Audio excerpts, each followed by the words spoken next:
Fundamental analysis, a method of evaluating assets to assess what their prices should be. It's based on the principle that every asset has a real, fair value, which may be very different to its current price. And it assumes that markets will naturally correct to reflect these fair values over time. The aim is to discover assets that are currently underpriced or overpriced, then place trades to profit from the expected correction if it materialises.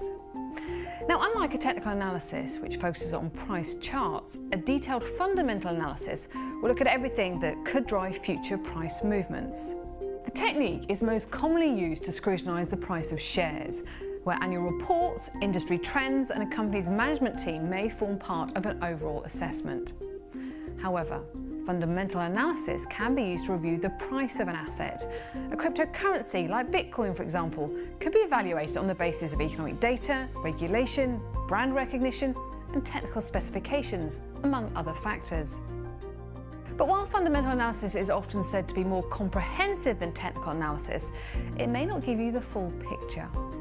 For one thing, it's generally only useful for identifying long-term trends, whereas a technical analysis can help find short-term opportunities. For this reason, it's often a good idea to combine elements of both types to get the most accurate view of a market's direction. To learn more about fundamental analysis, join IG Academy today. It's completely free and gives you access to short, step-by-step courses and webinars on dozens of trading topics.